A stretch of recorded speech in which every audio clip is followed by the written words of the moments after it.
All right, to talk about this fiscal insanity some more. Just the last 48 hours, incredible.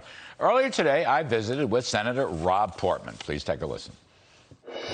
Joining me now, Ohio Senator Rob Portman, who, among his many, many credits down through the years, also happens to be presently the ranking member of the Homeland Security Committee.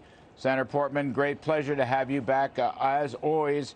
Let me just begin with, I mean, the news is so hot right now. So we got the news today. We are in a recession. Only people splitting hairs on semantics disagree, and all of them are in the Biden administration.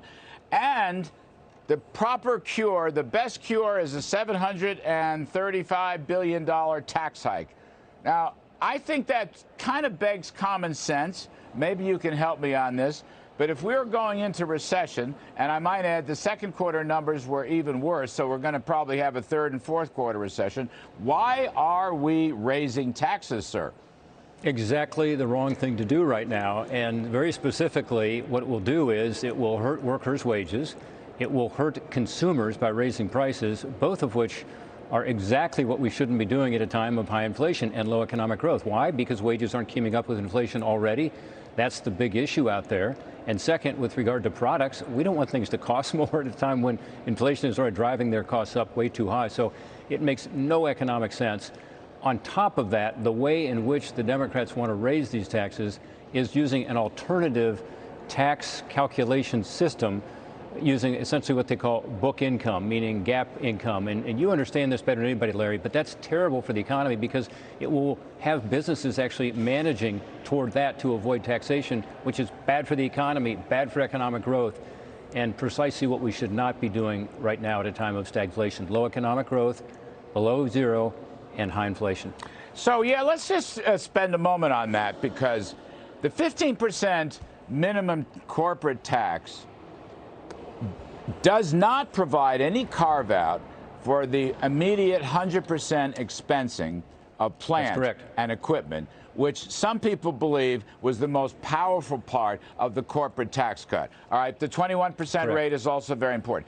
But the point is, this is going to stop business investment, which in turn is what generates productivity and higher real wages for working folks. Now, I can't imagine anything worse than this, Senator Portman.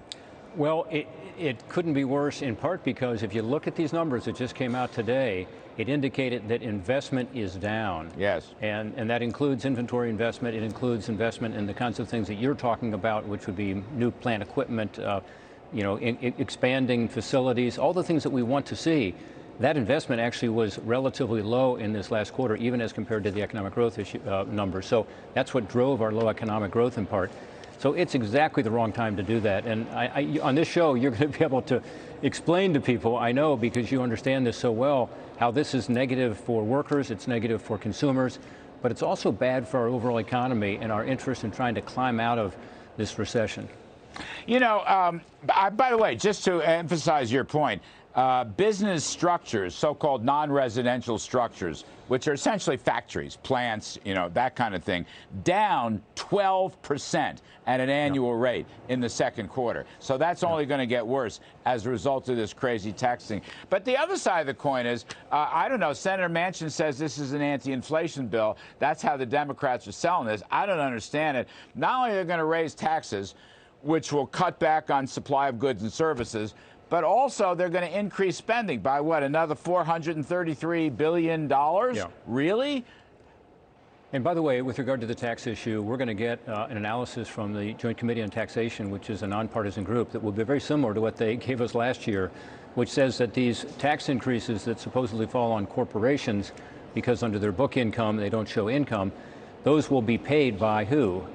Not the corporation. It gets passed along, and it will be distributed to the shareholders, to the employees with lower wages, lower benefits, and of course to the consumers. So that's the nonpartisan analysis that we will see both within the Congress and from outside experts. So this is not just a Republican saying this because I don't like Democrat tax increases.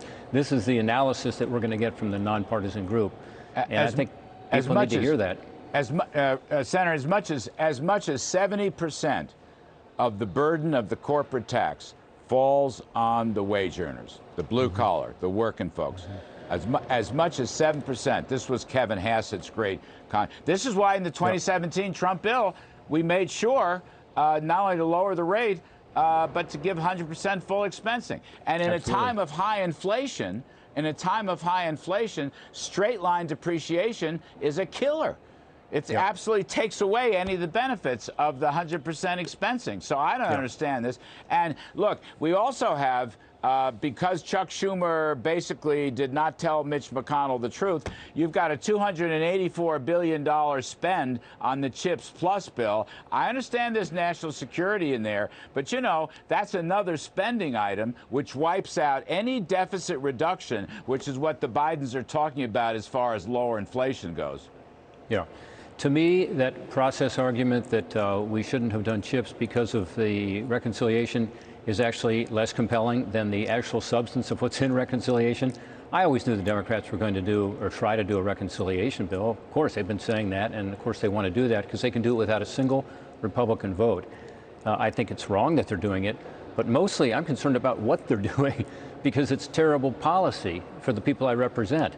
And in terms of whether we're in a recession or not, traditionally, as you know better than anybody, what the definition is 2 quarters of negative economic growth. We have that now. But let's forget that. Let's talk to people who are actually suffering through this inflationary time and through this relatively low economic growth time. It certainly feels like a recession to them. You know, they're getting squeezed. And to me, that's why this policy is so wrong-headed. And my hope is we can turn it around, in part by letting the American people know that this is going to make things worse, not better. Look, I know Senator Manchin's a friend of yours. He's also a friend of mine. But I don't understand why he caved into this. And Senator Portman, among other things, coal taxes are being doubled in this bill. I don't understand Joe Manchin's position here. You have a thought on that? Well, the kind of companies that will be hurt the worst, Larry, as you know, are ones that do take that depreciation and do take that immediate expensing, and that includes extractive industries. So it would include coal, mining, it would include manufacturing. It also includes financial services because they tend to take a lot of credits that would not be available under this. And bottom line is, just to try to simplify it, the tax code is written to provide certain tax preferences to incentivize certain kind of behavior. You can argue whether that's good or not. But if you want to change that, go into the tax code and get rid of these things that you think you don't like. You know, maybe Republicans would get rid of green energy tax credits. Maybe Democrats would get rid of depreciation that's more accelerated. But don't do it by setting up a whole nother tax system and sort of avoiding the issue here. So if a company takes a legitimate tax preference, a credit or a deduction, they should certainly be able to keep it. And the alternative is it's going to hurt some industries a lot worse than others. And by the way, extractive industries like coal is one of them, as I understand it, because they're capital intensive. Senator, let's go back to another important story. You have the lead on it. You broke it on Monday. Chinese Communist Party is spying, espionage on the Federal Reserve Bank, going after Federal Reserve researchers and staff people in Beijing as well as here. I think money payments are made. This is a very nasty story. I don't know why Jay Powell is denying it because it goes back to 2015. But can you shed some light on this story? This stuff is out of a Jean Le Carré novels like Tinker Tailor Soldier Spy. Well, it sounds like out of a novel, but unfortunately it's reality. And by the way, every sector of our economy and every sector of the research enterprise has been subject to this over the past 2 decades. And as you know, I've been working on this for a number of years. We did an in-depth investigation. We did a report. We have legislation to try to address it. But the Fed is just the latest of institutions that have been targeted by the Chinese. And it's not the Chinese people. It is, as you said, the Chinese Communist Party. It is a deliberate effort to find information that they want that's valuable. And certainly the Fed has valuable information. But also with regard to our research, a lot of it's taxpayer paid. In other words, the taxpayers put money into research, as we just did with regard to the CHIPS legislation. And then China, through some of these programs like the Talents Program, comes in, gets the research, gets the researcher, brings that research or intellectual property back to China and leapfrogs the United States of America. It's helped with the rise of their military and their economy, and it's hurt ours. So it's across the board. It's healthcare, it's financial services, it's the manufacturing economy, it's certainly our military.